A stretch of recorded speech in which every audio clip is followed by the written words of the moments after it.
focuses on strategy. But I truly believe that without strategy, execution is aimless, and without execution, strategy is aimless. It's important to be able to have a strategic focus and to be able to make intentional and purposeful decisions for our business in order to grow, navigate, and succeed. The importance of business planning. What contributes success? What contributes to business success? So there are a number of things, really, when you throw them all in a bucket, that contribute to the success of a business. Things such as market analysis, how the business is doing and what the broader landscape looks like. Competitive analysis, keeping a finger and a pulse on who your competitors are, what they're doing. Customer segmentation, I speak of this often, especially during COVID-19, because it's important to know who your audience is, right? The world is our oyster, but not everybody in our world is going to be your customer. And so it's super important to dial in and get crystal clear on who your customers are and what those groupings look like. And that really helps you support your marketing. Marketing is another key to success for any business. It's really being able to share who you are with the world, what you're about, and what it is that you have to offer. Most importantly, it's about driving that communication to your customers and letting them know how you're going to meet their need. It includes logistics and operations, and it also includes cash flow projections. Right? Because any business owner and anyone who's run a business or in a business or even doing a side hustle needs to know that we need to keep our finger on our money, where it's coming from, where it's going, and how we're making it. So these are some contributors really that drive some business success. So some reasons to plan. 10 reasons to plan. Planning is important because it aids in our critical decision making.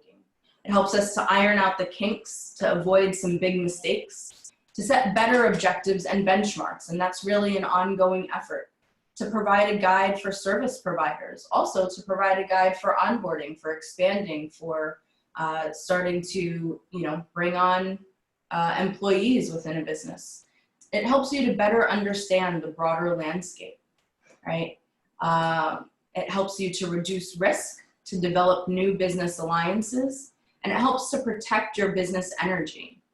What I mean by protecting your business energy is that it takes time and effort to run a business. It takes time for you, for your employees. It takes time, money, resources, and by knowing and planning where you are and where you want to go, you have the opportunity to harness that energy and to really preserve it and intentionally apply it where you're looking for. And another reason to plan is that it provides an analysis of your revenues, costs, and profits, right? These are really important. So moving forward, my navigator got stuck then. A couple of things that I wanted to say here, but before we go forward, do we have any questions? Just wanted to provide an opportunity for people to provide questions. Any questions? Okay. Oh, I have one. Oh. You know I was going to have one. So with the 10 reasons to plan, which one do you think is the biggest right now? With the 10 reasons to plan, I'd likely say that number 10 is one of the most important, and we'll talk about financial health.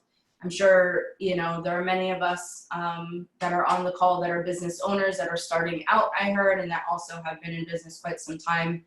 And really being able to keep your finger on the pulse of your financial health right now is critical. Diana mentioned the amount of customers and clients that she has who have been engaging on the PPP loans and also the economic development, all sorts of different loans and the CARES Act that the CARES Act have made available. And some of the discussion that I'm having with my clients is not only how to appropriate those funds now, but also how to ensure the future, how to start getting ready and how to start planning with what to do in order to create sustainability moving forward. So really knowing where your money is, knowing what's going on with it, and how it's going to be allocated also in the future is really important. Any other questions? All right. So COVID hit. We didn't expect it. We didn't plan for it. We didn't anticipate it. But it was here and it is here, and we've had to pivot as a result of it. This is a great quote. I don't typically go around quoting Machiavelli, but it certainly applies in our times of COVID and during our national times of unrest. There is nothing more difficult to take in hand, more perilous to conduct, or more uncertain in its success than to take the lead in the introduction of a new order of things. COVID-19 has forced many of us, those who work in business, those who are business owners, to have to drastically shift. We've had to make hard decisions and have hard conversations. And we've also had to take time to get very real and honest as to the health and viability of our businesses and what we can do moving forward to live to fight another day. We'll talk about that soon. But certainly, many of us have found ourselves in very reactive spaces, right? One of the things that I'd like to exhort people to do is to push themselves to not be reactive, to be proactive, right? Times are slowing down marginally, right? As we're gearing up to reopen, it's important to take the time to plan. If we would have had this conversation in Q1 of 2020, we likely would have been looking at pictures like this of working from home, right? Happy people. They look so organized and refreshed. The sun is shining on their face. They're getting things done. And in Q2 of 2020, this is the reality of what working from home really looks like. And I'm sure many of us can relate to this.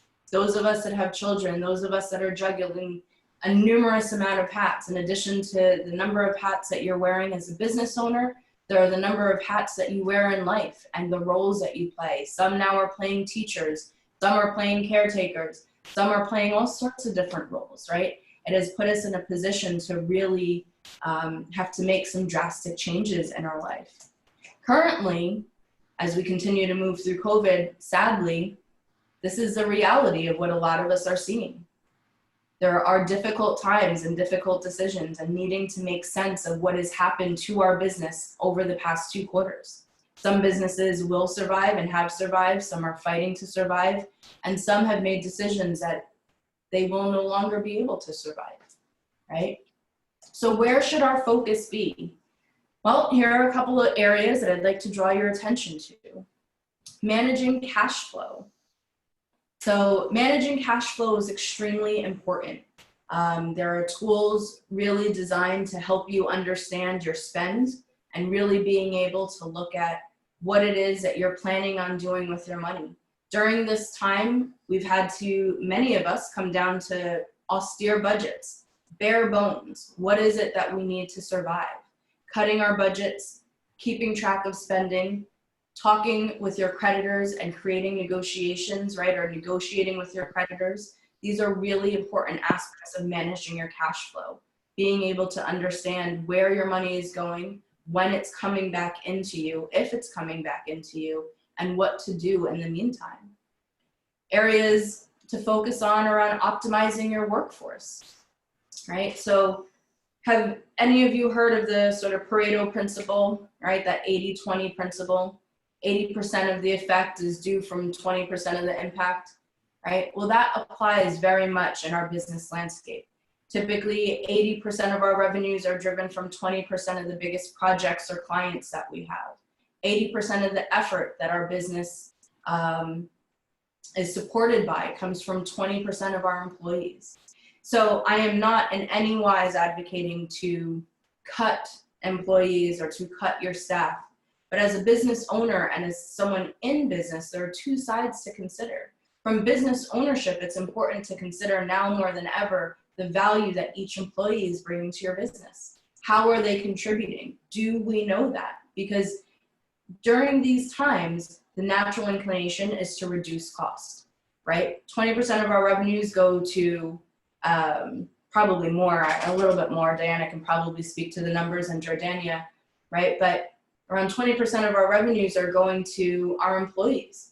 So we need to know that they are also driving value for us in ways that matter. We certainly want to keep people on payroll. We want to keep people working, but we also want to make sure that we are being as efficient with our business as possible, right? So optimizing your workforce and making sure that you have your employees positioned in the right roles and in the right way to drive value for your business as it undergoes this transformation, as it undergoes these changes. That's something that's extremely important. being able to set new sales projections. Sales projections are derived from your business strategy. Your business strategy should be derived from your business model. It should answer the question, how much do we need in order to win? Your sales strategy should help you decide how is it that we're going to win? And your business model should tell you if you can win. A business model is a very important tool to really help you shape the viability of all the different aspects of your business, your key alliances, your value proposition, your customer segments, your revenue streams. All of those elements are included in a healthy business model. And so referencing that will help you to be able to set new sales projections, creating a strong business strategy. And for many, business strategy has been changing a great deal, right? The goals that we had in January 2020 may no longer be the goals that we're striving for now in June of 2020. And that's important. Adjusting your policies and procedures. A lot of this has to do with our external customers and servicing our audience, our clients, but this also has to do internally, right? We want to make sure that our procedures and our policies, one, aren't cumbersome, for our own people.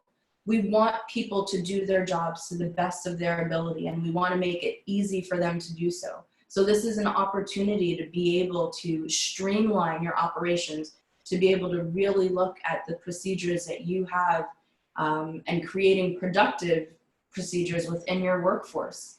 And really also staying abreast of what are the policies, what are the mandates, what are the regulations that I also need to adhere to for my clients, right? For the customers, for servicing the greater public.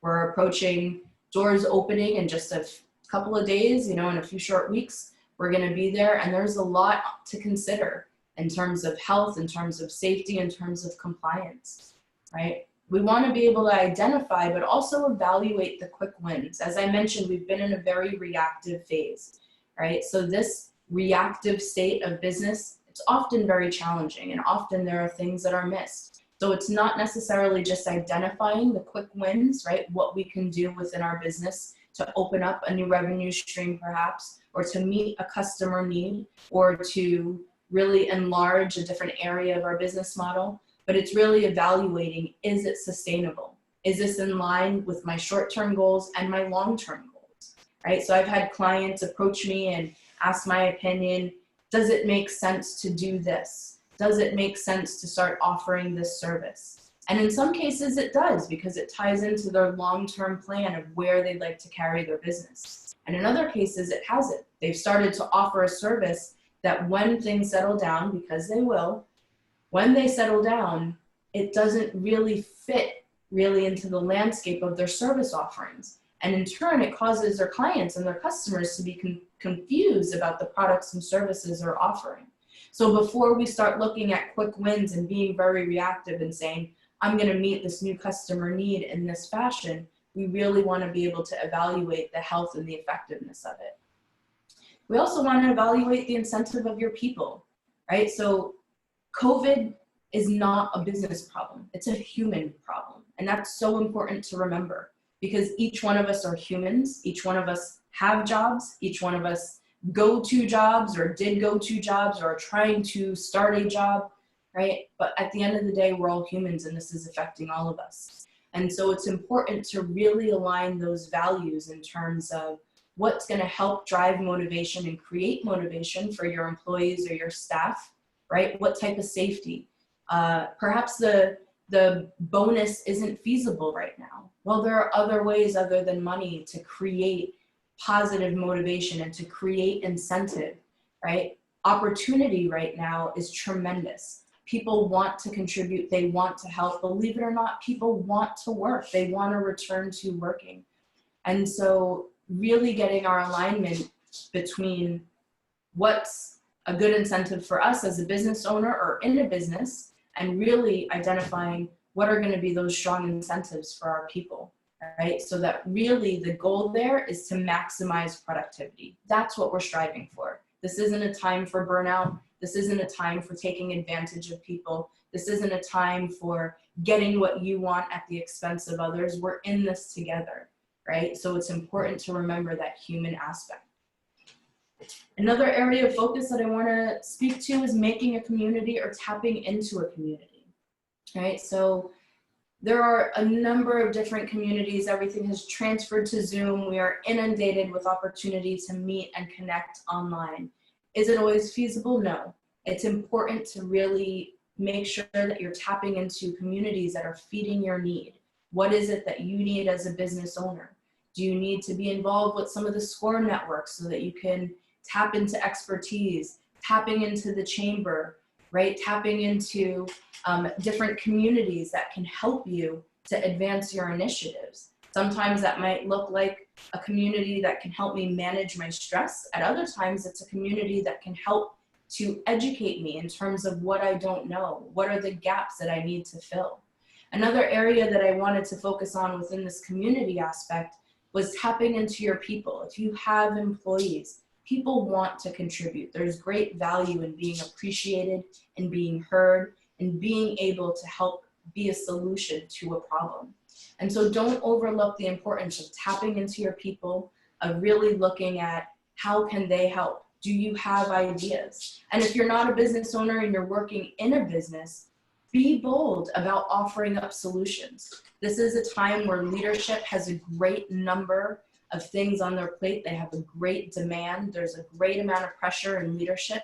And so to think that everybody's going to have everything covered might be a miss, right? So be bold in offering up those ideas and recommendations of how we can work better, how we can work better together. I'm going to pause here and I'm going to turn back to the audience for a moment. Does anyone have any comments, questions, thoughts? Yes, I do. I have something to say about the making a community and contributing to the people around you. When I was in Hoboken, for 2 years, I was one of the blog writers for Hoboken Grace Church. And I also was involved in their True Mentors program. And I took a 16-year-old intern into my studio for 1 semester of working as an intern at my office. And people don't think singing studios have offices, but I had a Xerox machine and filing cabinets and was putting out a newsletter, and I needed an intern. And I really enjoyed some of the people that I encountered there. So one of the things that they came up with, which was just a week or so ago, is that they offered pro bono legal and accounting advice to people who were associated with their church. Now, fortunately, they made that definition rather loose, because I've been in Rutherford for a year and I'm going to a church in Nutley, but they remembered me and I signed up for an appointment in both categories. And I've had an initial conversation in both cases, and in both cases, the professional said, let me circle back to you with some more information now that I have a feel for what you need. And I just thought that was a brilliant way to reach out to the community. I never would have expected that a church would do that. And they've been very organized about it. So here's to Hoboken Grace. Cheers with my Renaissance Fair mug here. I love it. I love it. It's tremendous, right? So tapping into those communities, asking, it's super important. Anyone else, any thoughts, comments? Okay. Well, thank you for sharing that, and we'll move forward. So talking about some of the tools. Who's ever used the right tool for the wrong purpose, or the right purpose and the wrong tool, right? Making sure that you always have the right tools for the job is important. It's no use trying to eat a steak with a teaspoon and a straw, right? It's important that now more than ever, we focus on what we need to get the job done. It's extremely hard to retrofit tools to meet a need, or to makeshift tools during times of pressure. And we are under times of pressure. Business owners, those in business, those still that are working perhaps in corporate jobs and working from home, dealing with the numerous amount of changes that have affected their life, they too are still also under a great amount of pressure, right? So really being specific about the tools that we need in business is important, right? What do some of those tools look like? Well, there's a couple different categories. We have planning, accounting and budgeting, communication, collaboration. We have productivity, marketing tools, right? All of these different tools are tools that effectively help our business to stay afloat. Planning tools, right? These are the geeky, sexy tools that I love talking about, because as a strategist, it's important really to have a high picture, a larger picture of what's going on. Your cash flow statement, I spoke to that earlier. It's really important right now. Creating an action plan, revisiting your business strategy, right? One of the things I'm often told, and I have a lot of key conversations around, people say, I have my strategy, it's in my head. I have my business plan, it's in my head. And I will tell you that your business plan, your business strategy, your action plan, your to-do list will be 100 times more effective when it is out of your head and on paper. When it's in a form in which you can take action, when you can move it around, when you can make adjustments, and when you can start taking the information and releasing some of that brain energy to really looking at it from a distance and looking at all the different components. So I exhort people, take your plans out of your head, write them down, put them on paper, and start playing around with the opportunity to make changes. Creating a SWOT analysis is a great tool, looking at your strengths, opportunities, weaknesses, and threats. That's really important right now. I have clients in which I've done quarterly SWOT analysis, and we use them as an opportunity to compare the health of their business or where we need to focus on as we move forward. And that threats area right now has grown considerably for many different industries. Threats in a SWOT analysis really are reserved for areas in which we might operate that have the potential to take us out of business. And that's really important.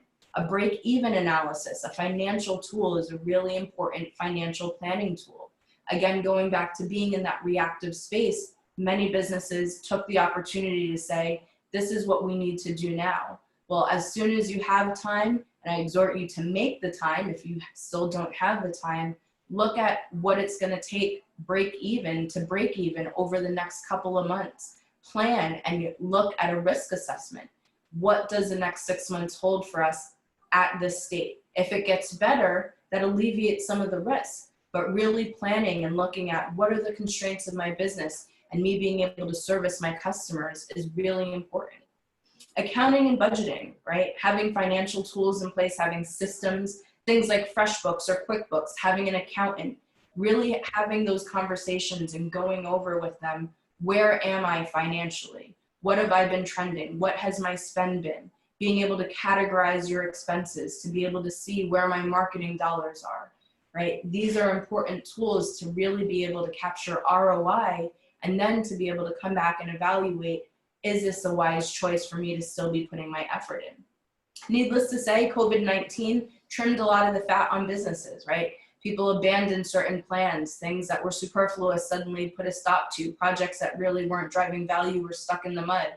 And then a number of other things were affected simply because our attention was drawn elsewhere, where, well, financial tools in the budgeting and accounting field really should help you understand what it is. They should tell a story about your business, how it's been spending money, and then it should empower you to be able to say, I can make changes here, and this is how they will affect my business. Communication and collaboration tools, these are certainly important. I don't need to tell anyone here about Zoom. You all managed to get on, and I think Zoom has been, the buzzword of the day since COVID-19. However, those aren't the only other communication platforms. How are you interacting with your clients, your customers? How are you interacting with your staff, right? Being able to make yourself accessible to all these different audiences in a very appropriate amount of time, right? So when it comes to making your time available, whether it's for staff or for running your business, making sure that you have calendar tools that people can access you with, or making sure that you have some sort of shared drive, file transfers, things in which you can easily engage with your clients remotely and being able to help service them. If you don't know, and I've told plenty of people this, it's okay to ask your clients how they would like you to communicate with them. It is okay to ask how. What would you like to hear? You can put together a short survey. You can engage with them and say, hey, would you like to hear from me via text? Would you like to hear from me via email? People are now being inundated. Who else is being inundated? Show of hands with emails. Everybody that's ever received your email is now contacting you, right? So they're now contacting you, but that doesn't mean that every single email that comes in my inbox deserves my attention. So really being intentional about how you spend your personal time as a leader, as a contributor, as a business owner is also really important. Your focus has to be facing forward. And so you need to be very clear and concerned on where you choose to spend your time and who you choose to give it to, which kind of leads us into productivity, right? Productivity tools, being able to capture things, being able to stay on track, being able to simplify the landscape. There are tools across the board, whether it's in refining your email and how your email works, whether it's in having some sort of a CRM or looking for opportunities to create automation within your business, things that you don't have to think about. That's really the value of automation. You set it and leave it, right? It's kind of like a crock pot, now the Instapot. Throw it in there and you leave it. 15 minutes, dinner is done. 4 hours, 6 hours, you come home, dinner was done. Well, we want to start thinking about what can we start incorporating into our businesses that will give us back some of our time, right? One of the reasons why I see a lot of people in this reactive space is that they don't value their own leadership. As a business owner, as a leader in a business, there are those that are looking to you to set the direction, to set the pace, and to really outline where it is that you're taking the business. How are we going to navigate some of these obstacles? What does it make sense to do? Our short term and our long term, how are they aligned? How are they holding hands? And so it's important for us to not necessarily get lost in the weeds, but to really be able to have that time to still be productive, to still plan, and to still orchestrate what our business needs. And certainly marketing activities. Marketing activities can be a lot of fun. They can often be the shiny new thing, right? Click and you get likes and you get engagement and all that sort of things.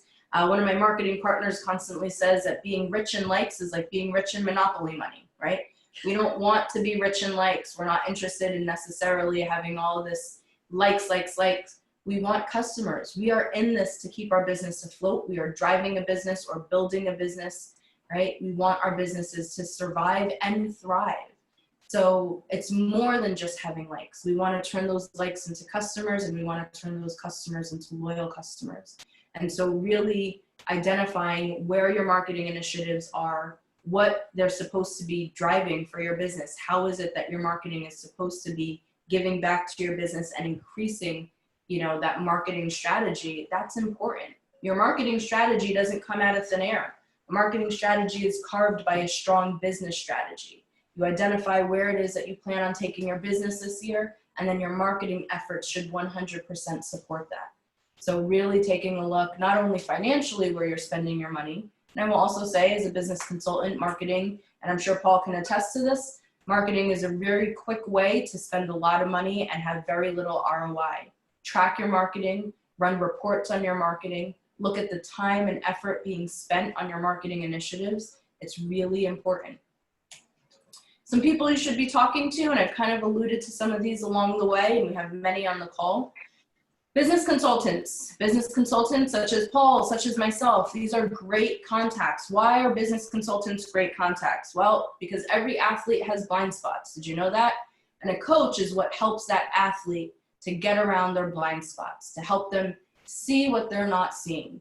And in business, it's important to be able to see the forest through the trees. It's important to be able to think about and put in mind the things that you're not currently thinking about. Any small business owner, any business owner that has been running a business for many years can attest to the magnitude of decisions that they're making day by day.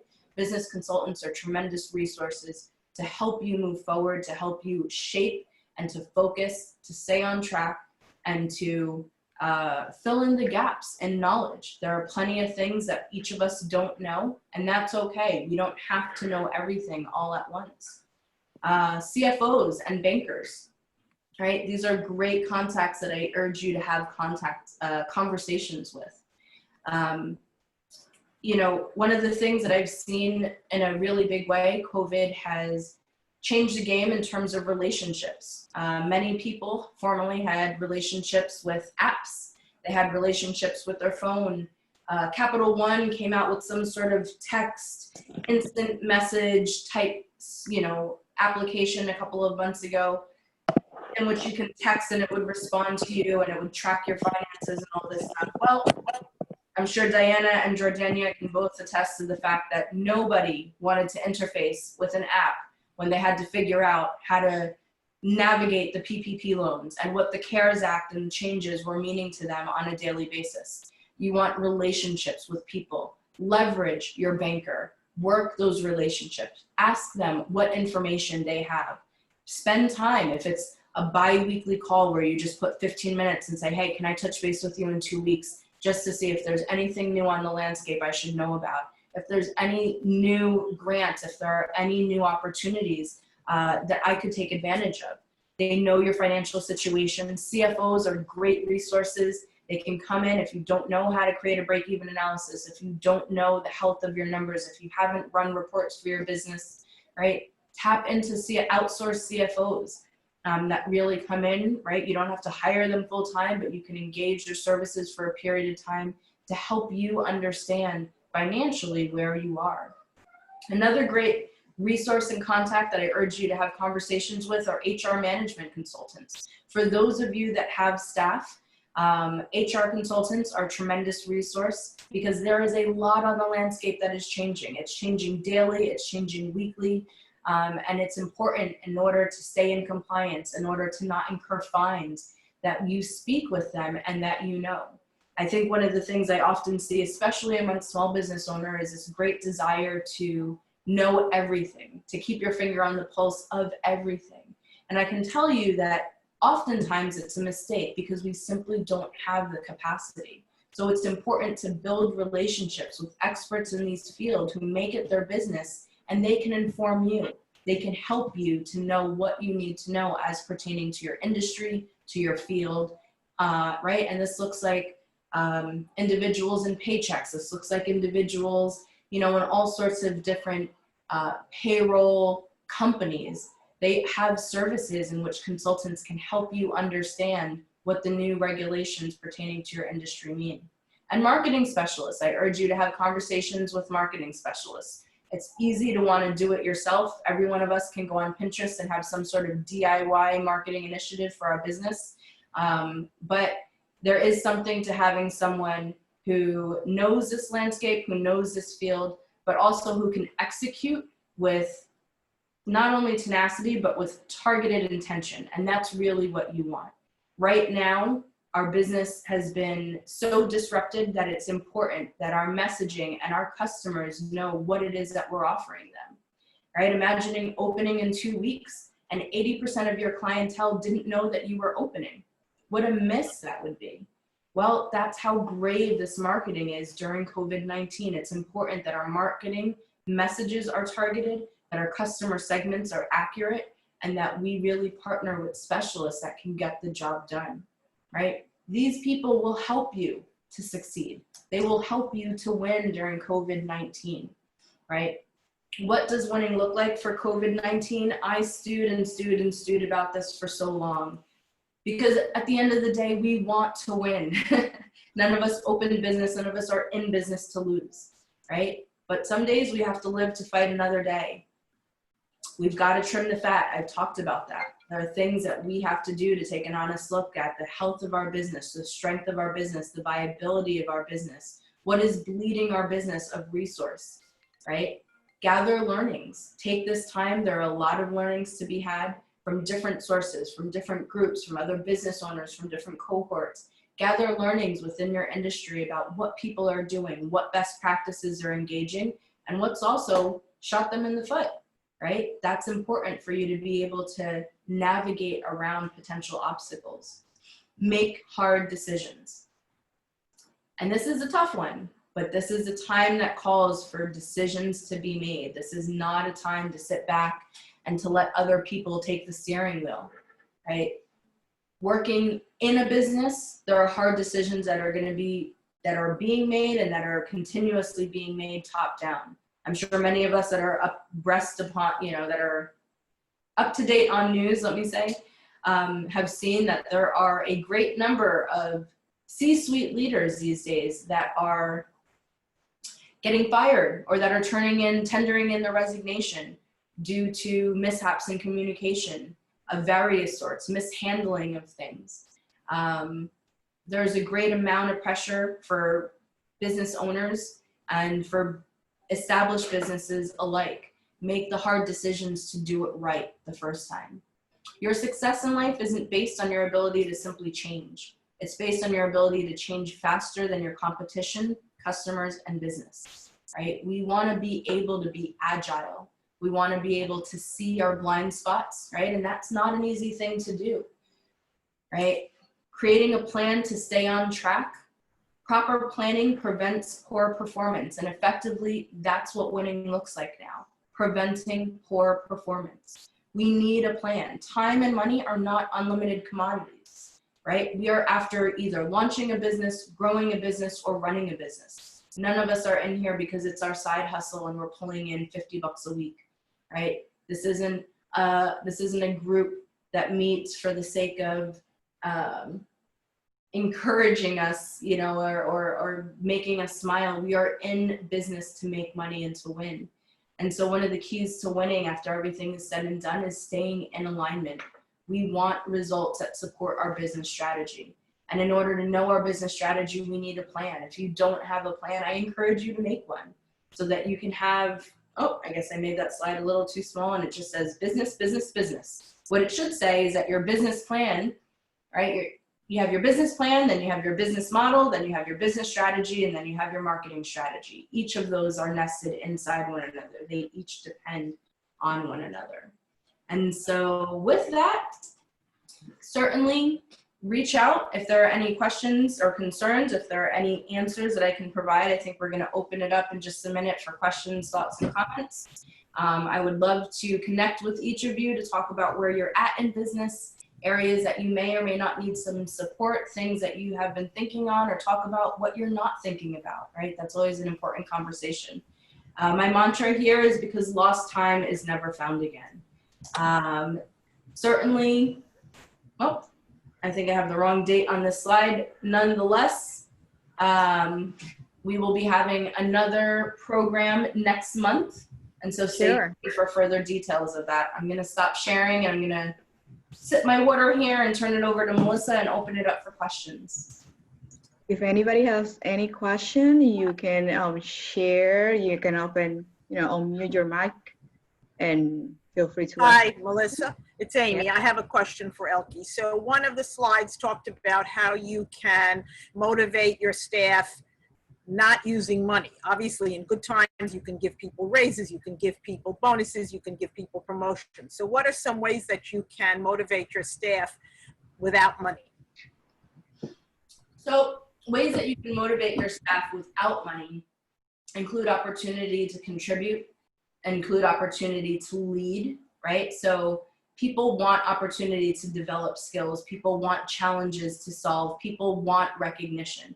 Money meets a certain need, but there are also other needs that continue to help drive purpose in an individual's life. So looking for ways to create visibility, looking for ways to give more responsibility, to create inclusiveness and to include those voices and those contributions on projects moving forward are great opportunities to create that engagement and motivation.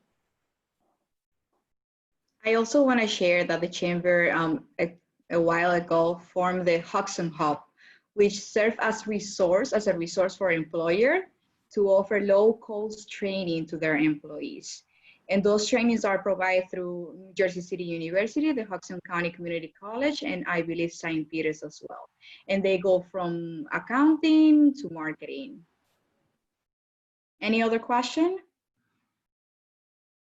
I think that I have it's not really a question, but it's more of a statement. And I've spoken to you about this before, Elke.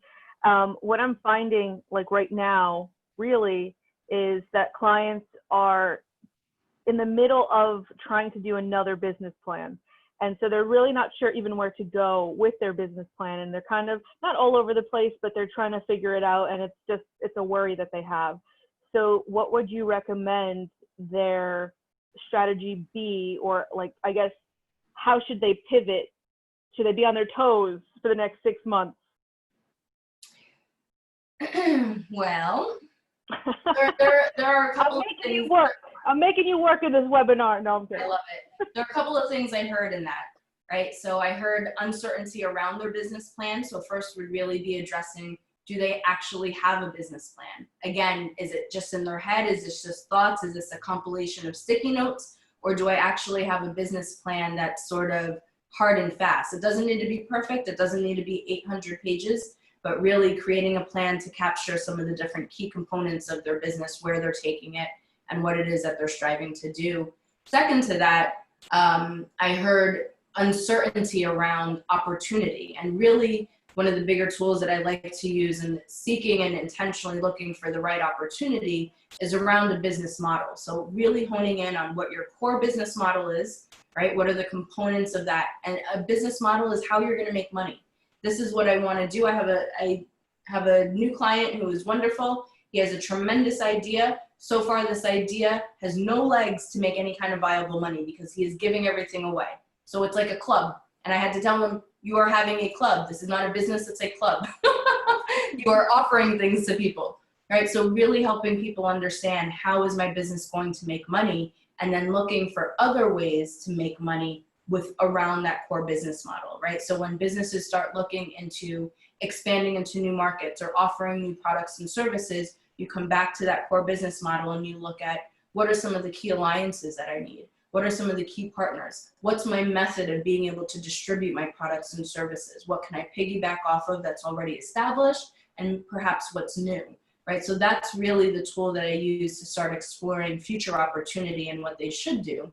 And, you know, to your question, Andrea, there isn't a hard and fast direction, but I would really exhort people to look at, what is the business model that I have? Who are my customers? What's my value proposition? What is it that I'm providing? What are my key products and services? And then within that, getting very crystal clear as to what has the potential to generate the highest amount of revenue during this time. And then where does that fall at a 6-month plan and at a 12 or 18-month plan? Gotcha. Thank you so much. Any other questions? I don't have a question, but I would like to just give a compliment. I think that all the information that she gave was it was step by step, and it was very it was just very informative, and she did it in such a way that we are able to follow, that there was a manner and a pattern to what she was talking about. So I just want to say thank you. It was a very, very good webinar. Thank you. Thank you. I'd like to take a moment and recognize the person that gave me this compliment is my mother, who is a very successful business owner herself. Elke is not a common name. Elke Horn is a business owner. She runs Interior Elegance by Elke, a fabrication and drapery workroom in New Jersey, and she does tremendous high-end draperies and fabrications of all sorts for a number of clienteles working with decorators. So if you need curtains during COVID-19, if your business needs to be outfitted in such a way that requires soundproofing or other different things, reach out to Elke Horn. She does tremendous work. Well, thank you, Elke, for being Thank here. you. Thank you. Business that you bought her for that compliment. I want to echo some of those compliments coming from not mom. I would totally agree. It just beautiful presentation, super timely. What resonated with me the most is fail to plan, plan to fail. Essentially, is if you're not really planning, then you're not going to succeed. I've struggled with that myself, is putting everything in my head. Yeah, I got this. And then, oh, no, pivot. So we're here now, and everyone, I know everyone is resetting, no matter where you are in your business or your life. And so this is the perfect time to do so. And just want to say thank you for such a great presentation and positioning it in such an eloquent way. We truly appreciate it. Thank you. Thank you. Anybody else? Well, certainly we hope that the information was helpful and useful, and that the WOCs come together, and really we're striving to create a community that fosters networking, that fosters engagement, and that creates a safe space for us to say, help, I don't know, or I need inspiration, or where do I go, right? So certainly please spread the news about some of the programs that the WOC are going to be putting on, and we look forward to hopefully having you here again with us next month. And we strive to create programs that drive value, that inspire you, and that really help us reach our best potential here. Before we go, Lisa, do you want to share a little bit about what is coming up next month? Yes, so next month, our topic is tapping into joy.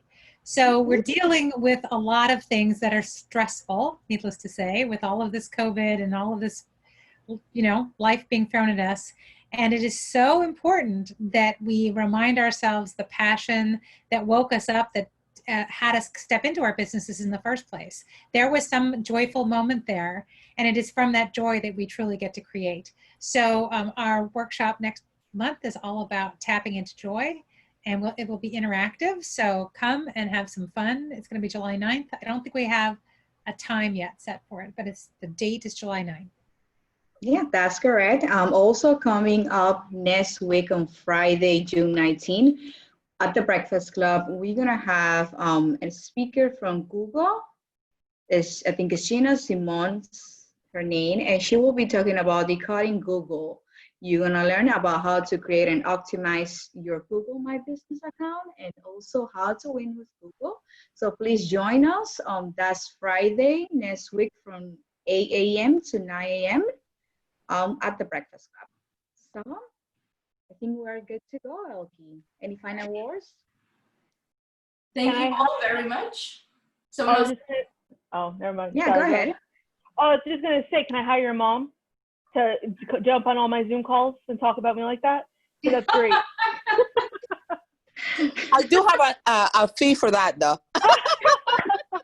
See, that's where you get your business skills from. There it is. There it is. Thank you, everyone, for making this conversation so, like, you know, I don't know, like, so great, right? It makes us feel as a family. Thank you very much. It was great. Thank you, Tish, for being part of the conversation. My pleasure. We'll see you at the next one, right? Thank you, Bye, Elkie. ladies and gentlemen. Thank you. Thank Bye-bye. you. It was great. Stay well. Bye. Thank you. Thank you. I don't